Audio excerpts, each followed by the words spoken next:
SSC chemistry chapter 6 এর একটা important topic limiting reactant. Limiting reactant নিয়ে আজকের ভিডিও। এখন লিমিটিং রিঅ্যাক্ট্যান্ট জিনিসটা কি? খায় নাকি মাথায় দেয়?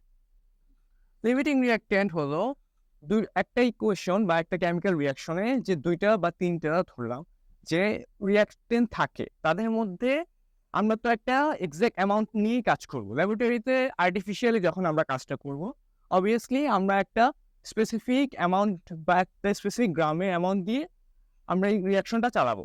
কিন্তু এর মধ্যে ধরলাম যে কোনো একটা যেটা আগে শেষ হয়ে যাবে সেটাই লিমিটিং রিঅ্যাক্ট। এখন কথা বলা হচ্ছে ম্যাথমেটিক্যালি করে দেখি এই ম্যাথে কোনটা লিমিটিং রিঅ্যাক্ট্যান্ট হবে, এটাই ভালো বোঝা যাবে। শুরু করে দিই। প্রথমেই লিমিটিং রিঅ্যাক্ট্যান্ট এইসব ম্যাথে ফার্স্টে আমাদের কি করতে হবে? এই কোশ্চেনটা ব্যালেন্স করে নিতে হবে। অনেকে ব্যালেন্সটা তাড়াতাড়ি করতে যায় ভুল করে। কিন্তু ব্যালেন্সিং যদি ভুল হয়, যতই ম্যাথ করি না কেন ম্যাথ অলওয়েজ ভুল আসবে। সো ইম্পর্টেন্ট হলো ফার্স্টে ব্যালেন্সটা সুন্দর করে করবো। এখানে হাইড্রোজেন 2টা আছে, ক্লোরিন 2টা। এখানে কি 2টা আছে? না, নাই। তাহলে ব্যালেন্সিং আমরা ইম্পর্টেন্ট ফার্স্টে করে নিলাম। তাহলে 2HCl হবে। এখন কি কোশ্চেনটা ব্যালেন্স আছে? হ্যাঁ আছে। সো ম্যাথ আমরা স্টার্ট করি।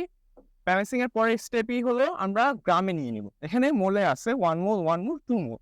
এখানে আমরা ফার্স্টে গ্রাম অ্যামাউন্টে নিয়ে নিব। তাহলে এখানে কত গ্রাম আছে? 2 গ্রাম। এখানে কত? 35.5 into 2 gram equals to 71 gram.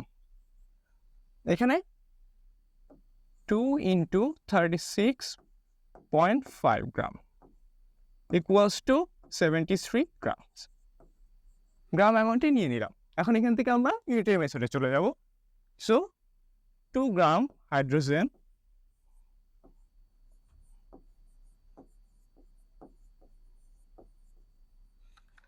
requires 71 gram chlorine. এখানে কিন্তু কত দেওয়া আছে? হাইড্রোজেন 5 গ্রাম। তাহলে 5 গ্রাম দিয়ে করি, দেখি কত আসে। Therefore 5 gram hydrogen requires 71 into 5 divided by 2 gram chlorine equals to, calculation করলে দেখা যায় 177.5 গ্রাম ক্লোরিন আসে। কিন্তু আমাদের কোশ্চেনে কত দেওয়া? ক্লোরিন দেওয়া অনলি 75 গ্রাম ক্লোরিন দেওয়া। তাহলে কি নেসেসারি অ্যামাউন্ট আছে?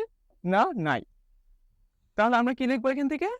যেহেতু ক্লোরিনের নেসেসারি অ্যামাউন্ট 177.5 গ্রাম আর দেওয়া আছে অনলি 75 গ্রাম, তার মানে এখানে লিমিটিং রিঅ্যাক্ট্যান্ট হলো ক্লোরিন।